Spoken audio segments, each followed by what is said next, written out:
I do really want to record here. Okay. There's Rod, and we're going to do this.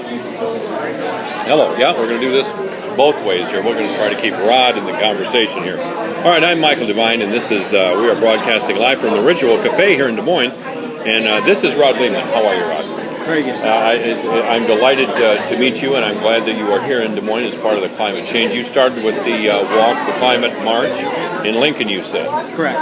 And why did you decide to become part of this? Well, I think about 5 years ago, I started looking at the climate change issue, being a mechanical engineer. It was kind of a natural. Fluid mechanics, heat transfer, all that. I was going to say, your educational background is, you are a mechanical engineer. Yeah, that's right, mechanical engineer. So I looked at the problem and I said, took some notes like an engineer would, and he said, we got a problem.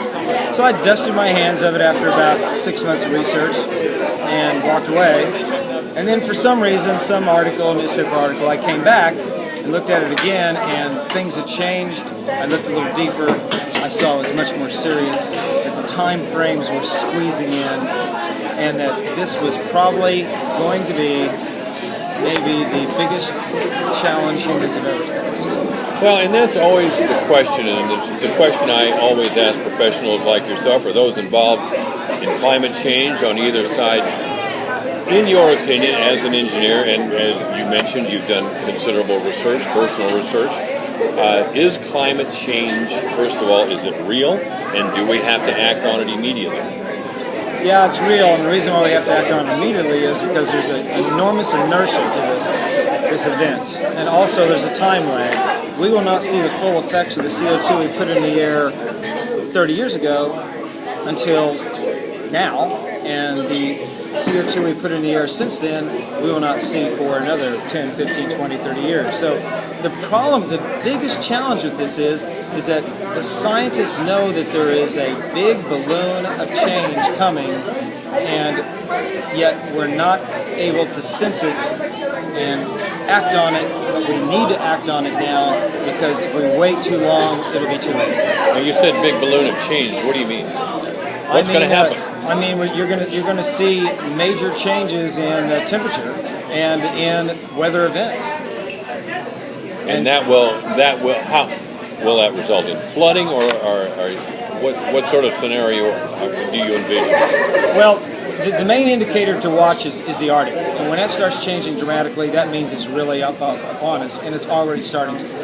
In terms of us personally, what we're going to see is changes in food prices, and that's a result of changes in climate that causes many of the monocrops around the world to not be able to basically grow the way that they normally would.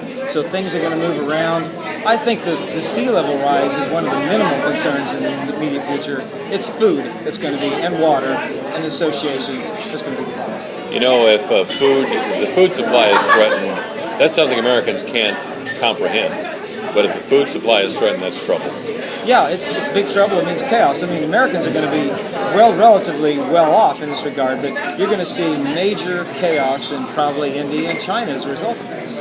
Well, a friend of mine likes to say, hungry people will do desperate things, but people who are watching their children starve will do anything. Yeah, it'll be a lot. There will have to be violence. I mean, you're right. Oh, without a doubt. Children mean parents are going to go out and do whatever they have to do. Yeah, it's going to get ugly. Yeah, and I rolled that scenario around in my head a few times. Yeah, and he's right. A parent watching their children go hungry, crying, there's nothing they would do.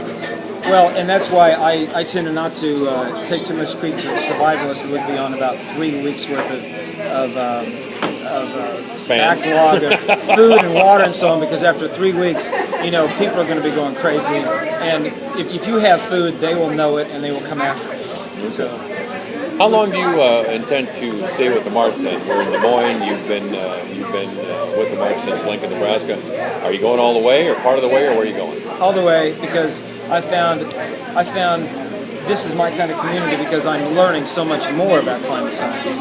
And there's something new happening every day. It's a compressed, incredibly eventful experience. It's interesting that as a mechanical engineer, you would be persuaded that climate change is real. It would be great to talk a little bit more at length sometime, just to find out how you got there. I of course, could never talk at your level about mechanical engineering, but it would be interesting to know how you got there. Well, thank you. I think you're overrating my knowledge a little bit and underrating yours, but I would love to talk to you sometime. Rod Lyman has been our guest. He's from Colorado. He's a mechanical engineer, and he's on the Great Climate March, and we're here in Des Moines. Thank you very much, Rod. Thank you. All right, we'll be back in just a little bit.